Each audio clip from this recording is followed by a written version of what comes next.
C'est pas bon en Côte d'Ivoire. Nous prenons acte de ce qu'a fait la Côte d'Ivoire et malheureusement la sanction est inévitable. À partir d'aujourd'hui, Alassane Ouattara est exclu. C'est une onde de choc qui traverse l'Afrique de l'Ouest. La Côte d'Ivoire vient de vivre un tournant historique. Alassane Ouattara, après des années au pouvoir, est enfin écarté du paysage politique. Et celui qu'on croyait fini, banni, effacé, revient avec force et détermination. Laurent Gbagbo. Mais que s'est-il vraiment passé? Qui tire les ficelles? Et surtout, que veut vraiment le peuple ivoirien? Le règne de Ouattara. Pour comprendre cette révolution politique, il faut remonter le temps. En 2010, Alassane Ouattara accède au pouvoir dans une atmosphère tendue, marquée par une guerre civile et des divisions profondes. Sous son règne, des progrès économiques indéniables, mais aussi des accusations de répression, de favoritisme ethnique et d'exclusion politique.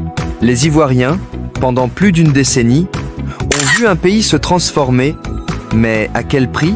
Le retour de Gbagbo. En silence, un homme attendait son heure. Acquitté par la CPI, revenu en héros malgré les polémiques, Laurent Gbagbo n'a jamais perdu son lien avec une partie du peuple ivoirien. En 2023, il fonde le Parti des peuples africains, Côte d'Ivoire, PPACI, et commence un retour progressif, stratégique, intelligent. Pendant que Ouattara vieillit, Gbagbo rajeunit politiquement. Chaque discours enflamme les foules. Chaque apparition publique devient un événement national. La voix du peuple.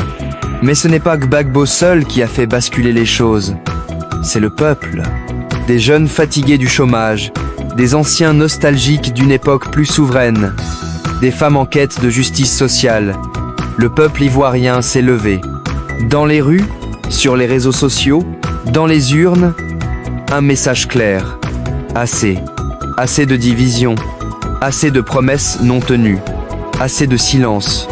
Gbagbo a su entendre cette voix. Ouattara, lui, semble l'avoir ignorée. Scénario pour 2025. Alors, que va-t-il se passer? Gbagbo sera-t-il candidat en 2025? Et si oui, avec qui? L'opposition est-elle enfin unie? Et surtout, que reste-t-il à Ouattara? Va-t-il résister? Préparer une succession? Ou quitter la scène dans le silence? La Côte d'Ivoire entre dans une zone de turbulence, mais aussi d'opportunité. Une renaissance est possible, mais tout dépendra de vous, le peuple. Ce que nous voyons aujourd'hui n'est pas juste une guerre entre deux hommes politiques. C'est une bataille pour l'âme d'un pays. Une lutte pour la vérité, la justice, la paix. Et dans cette lutte, chaque Ivoirien compte. Chaque voix, chaque opinion, chaque partage. La Côte d'Ivoire ne sera plus jamais la même.